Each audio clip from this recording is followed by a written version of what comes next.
finishing his last class. He arrived at his house at 4:50 in the afternoon.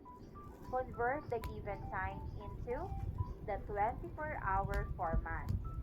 Questions. Who First, attended? who attended school on a Wednesday? Second, what time did Rafa arrive at his house? Third, what is asked in the word problem? And fourth, how do we convert the given time into 24-hour format?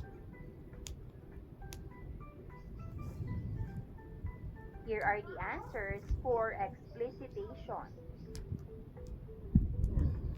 Oh, iyang answer, hindi mo pinakopya. Paano ka Example makasagot? number 1. Kenneth needs to catch a train scheduled for 5:30. What is the departure time in a 12-hour format? The answer, retain the given time and a fixed AM. Hence, 5:30 will become 5:30 AM. Haba ng mga answer, oh. Theon's job interview is set for 2:15 p.m. What time is his interview in 24 hours time format? The answer, Add 12 hours to 12:15 and 12:15 omit and PM. PM. Hence, 2:15 will become 2:15 or 14:15.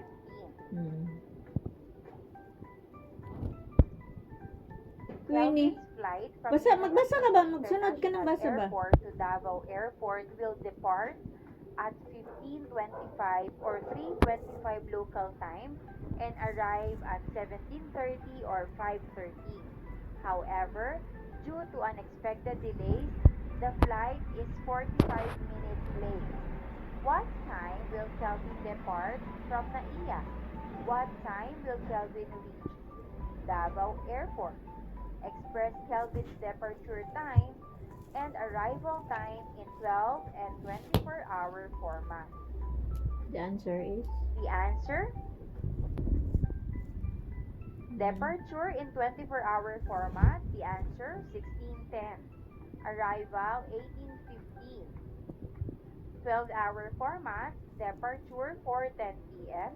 Arrival 6:15 p.m.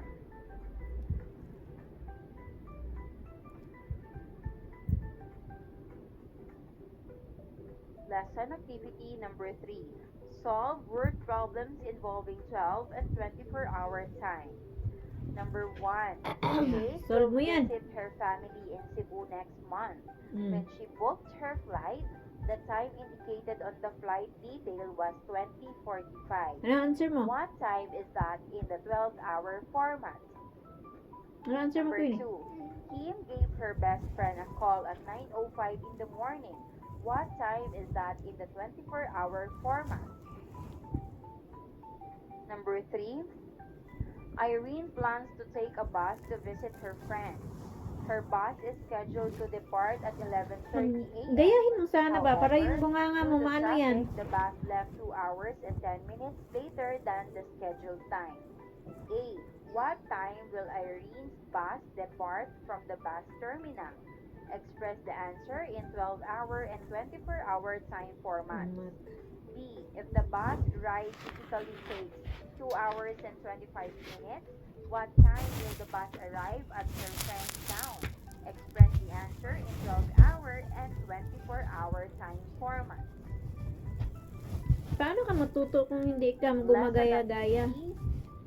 3 answers. 8:45 p.m., 9:05, and departure is 1:40 p.m. Learners' takeaways. Key ideas or concepts describing 12 and 24-hour time, converting 12 and 24-hour time and vice versa, and solving word problems involving 12 and 24-hour time. What I've learned from the discussion and concepts that are somewhat confusing. And last, concepts I totally don't understand. Solving word problems in work 12 hours. Reflection on learning. The learners will complete the given statement. You respect other people's time when you blank. And time management is essential because blank. No answer. Formative assessment. A. Complete the table. Here's numbers 1 to 5. Numbers 6 to 10.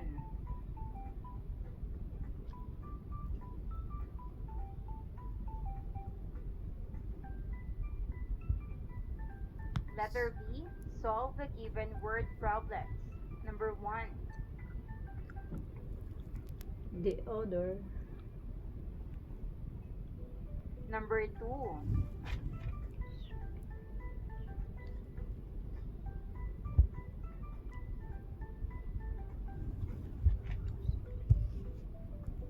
Number 3. Sebastian boarded a train 7:50 a.m. to travel from the problem choice. Next we have A, B, and C. What time did train leave provides in a 24 hours format? How many hours? Reflection on learning. The learners will complete the given statement. You respect other people's time when you blank. And time management is essential because blank. And here are the answers for our formative assessment. 63. Maraming salamat sa panonood. Huwag kalimutang i-like at mag-subscribe